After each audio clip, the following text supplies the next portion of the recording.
Em vez de esperar por políticos, biólogo arregaça as mangas e recupera uma área de manguezal.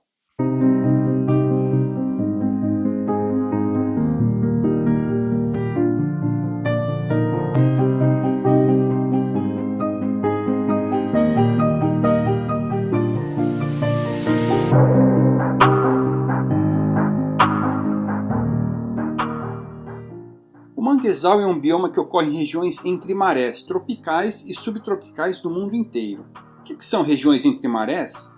Como o nome sugere, são regiões que ficam entre os limites da maré baixa e da maré alta. No caso do manguezal, ele aparece nas margens das regiões estuárias, isto é, onde os rios desaguam no mar, em locais que são periodicamente cobertos pela maré alta. Como essas regiões são influenciadas tanto pela água doce dos rios quanto pela água salgada do mar, suas águas são salobras. Por estar frequentemente coberto pela água salobra, o solo no manguezal é pouco oxigenado e bastante salino. Protegidos de ondas mais fortes, sedimentos finos com alto conteúdo de matéria orgânica se depositam ali. Essas condições todas tornam o manguezal um ambiente único. Poucas espécies de plantas são capazes de suportar essas condições extremas. Aqui no Brasil, apenas 3 espécies arbóreas que dominam os manguezais. Primeiro, Rhizophyra mangli, o mangue vermelho. Segundo, Laguncularia racemosa, o mangue branco. E terceiro, Avicennia schaueriana, o mangue preto. Elas têm adaptações interessantíssimas. Por exemplo, como adaptação ao substrato lodoso e instável, essas 3 espécies têm os chamados caules escora, que lhes dão sustentação.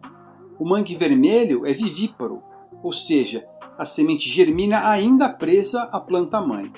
Essa espécie também possui raízes pneumatóforas, que emergem do solo e são capazes de retirar oxigênio do ar.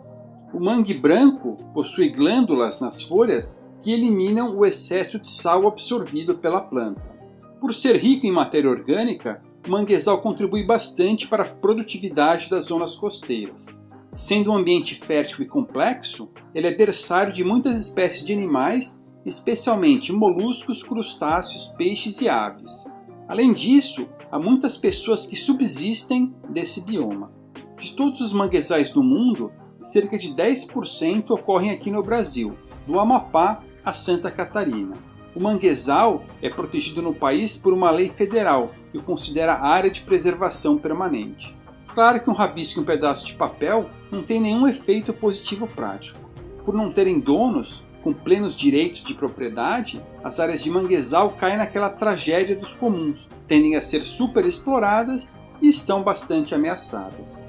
Se o Estado não tem os incentivos corretos para preservar nada, inclusive o manguezal, dependemos de iniciativas voluntárias. Eis que entra o biólogo Luiz Gonzaga, que vem recuperando sozinho uma área de manguezal na Lagoa de Itaipu, em Niterói, estado do Rio de Janeiro. Essa área estava passando por um processo de degradação e assoreamento. Incomodado com a situação, em vez de implorar soluções para políticos, Luiz Gonzaga arregaçou as mangas e começou a recuperá-la sozinho. Em 2012, ele começou a plantar mudas daquelas 3 espécies principais de mangue. Desde então, já plantou mais de 3.000 delas. Ele usa sementes do próprio local, que coleta quando a maré abaixa. Para envolver as mudas e protegê-las, ele aproveita garrafas abandonadas no próprio local. A primeira região recuperada por ele foi à beira do canal Camboatá, cuja vegetação já se encontra hoje suficientemente desenvolvida. Mais de 2 hectares já foram restaurados, o que corresponde a aproximadamente 3 campos de futebol. Com a recuperação da região, já é possível encontrar por lá diversos crustáceos, peixes e aves que antes haviam desaparecido. Além da flora e da fauna, a restauração do manguezal ajuda os pescadores da região. Onde você tem manguezal, você tem produtividade pesqueira maior, explica o biólogo. Seria ainda melhor se, por apropriação original, a área fosse considerada propriedade de Gonzaga. Aí sim, ele poderia explorá-la de forma racional, inclusive defendendo-a de eventuais agressores. De todo modo, são iniciativas voluntárias como a do seu Gonzaga que, no final das contas, fazem a diferença.